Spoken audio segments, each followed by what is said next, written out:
All right, sorry I'm late covering this, but it's been busy. There's been a lot of hockey as the NHL's second round nearly is at an end. We're going to recap two series in today's video, starting with Dallas, Colorado. And I want to get something off my chest before we begin. There's a consensus around Dallas fans I've seen online, whether on Reddit or other communities, that I don't like their team. That's actually not true whatsoever. I'm, above all else, a huge fan of Jake Oettinger, especially playoffs Jake Oettinger. But I just love how Dallas has simultaneously all this crazy young talent. You know, the Wyatt Johnsons, Jason Robertson, etc. But also, like, the sickest team from the mid-2010s. Tyler Seguin, Ryan Suter, Joe Pavelski, Matt Duchene. Can't forget Jamie Benn. I love it. Anyway, coming out of this series right now, the Stars are, in my opinion, the team with the best chance to win the Stanley Cup, which pains me to say as a New York Rangers fan. I thought they made great work of Colorado in this series, and there was no exception in Game 6.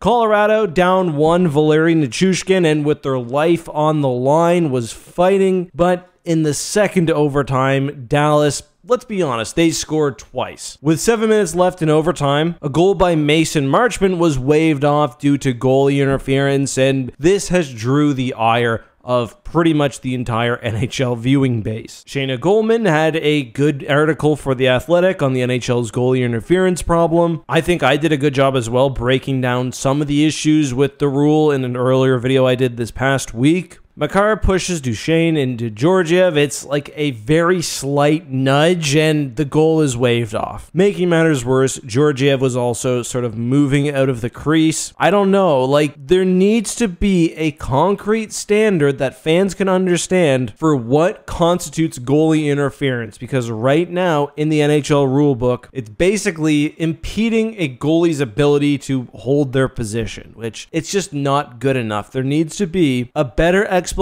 for what counts as incidental contact, and if the rule is going to penalize situations like this, it just doesn't make sense in my opinion. I don't know whether they need to look at things more holistically or what. I understand when it comes to goals being called back, you don't want to introduce too much subjectivity, but this was rough. Anyway, in double overtime now with about 8 minutes left, Matt Duchene would end the series picking up a loose puck in front of the net. The celebration, I mean, the heartbreaker down the ice, you'll love to see it. And yeah, this Stars team is rolling. For the Avalanche, I really feel like that game after they lost Taves due to illness and Nichushkin due to his issues really came back to bite them. That was just completely poor effort, which we saw a few times throughout this playoffs. On the positive end, I mean, the resurgence of Jonathan Drouin has been something really special to see. But this is 2 playoffs in a row where, honestly, Nichushkin screwed them when he's needed most. I will admit, though, I was wrong about Georgiev. He was not the issue in this series, at least for most of the time. The last game, it was really fun to watch McKinnon and Makar, and they'll be back next year, no doubt. Also, some nice revenge for Duchene.